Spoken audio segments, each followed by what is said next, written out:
Hi everyone, I want to thank you for joining me here on our second episode of Positive Truth. I'm JP Robinson, your host. You can find me on my website, jprobinsonbooks.com.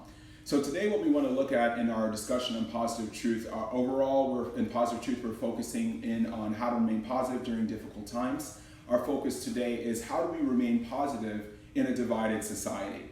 So if you've been following the news, you obviously know that our country is very divided on a number of issues. Here at Positive Truth, we're not here to take one side or another, but my focus is to present ideas and ways that we can be positive and maintain positivity in difficult times. So I want to start off by sharing a scripture with you that I was reading. It's been really ministering to me. It's Colossians 3 verse 1, which says, "If you be risen with Christ, set your affections on things above, where Christ sits on the right hand of God." And this is applicable to a lot of areas of our life, but one of the things that's really been making me think about is what I put my mind upon. And that's basically the first element that I want to turn to you is all of us in a variety of ways are going to be impacted. We're going to feel sad and we've got a pandemic and job situations. We've got a lot of different things going on. So it's going to affect our moods, absolutely. But what's important for us is to actually shift our thoughts away from all the negativity that is around us and choose to think and maintain our minds upon the positive promises that God has in His Word.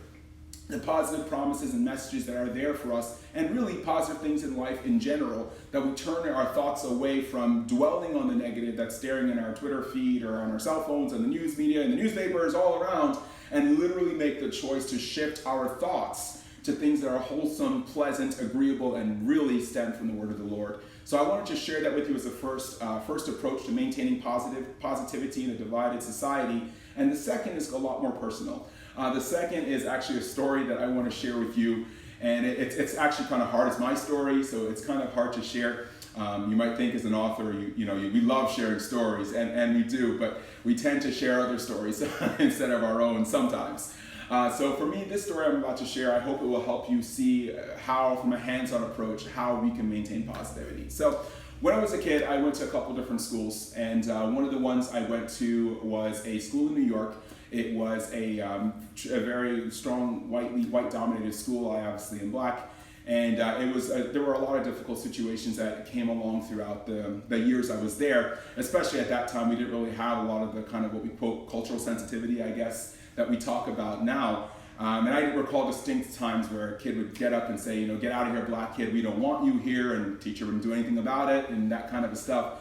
But one of the things that I realized throughout the years was that I could actually work to change people's perception of me and their thoughts about me, not by lashing back or by, whatever, but simply by my actions and my decisions, my conduct would affect the way that they saw me. And as a teenager growing up and facing these situations and others, I recognized that the key to making people respect me was to live in a way and act in a way that earned their respect. So if you saw my post further on, down here, you saw my post about the Harlem Hellfighters. You can kind of see why I connected with that, I guess, now if you've seen that post. But one of the things I would like to share is this. So when I was about 15 or 14, I went to my guidance counselor, different races, different backgrounds, and said to him, I want to graduate high school early. And he basically said I was crazy, he couldn't do that. I graduated high school at 16 from New York. Went to college, SUNY Stony Brook, Seawolves. Went to SUNY Stony Brook and told my counselors there, I want to finish this early, my career path early so I could get into the workforce. They again said, you can't do this. Graduated university with 2 degrees at 19 years old, 2 Bachelor of Art degrees, and went straight to work. Now, what I realized, again, to reillustrate what I've said before, by going and acting in a way that others found different and could respect, it actually changed their whole perception of me as a person and caused them to see beyond skin into my heart, into what I wanted to achieve and what we are all capable of achieving. And I think that if we actually all take that approach in whatever race or whatever situation we are in, to act and conduct ourselves in a way that others can respect, and very importantly, we can respect when we look in the mirror, that helps us maintain that positivity that we have. We can't control the external circumstances, but we can control our actions and reactions. So let's keep that in mind. Just to bring that in terms of context of what I write as part of who I am comes into my writing, for Malcolm over here in the midst of the flames, this is one of the biggest things he has to deal with.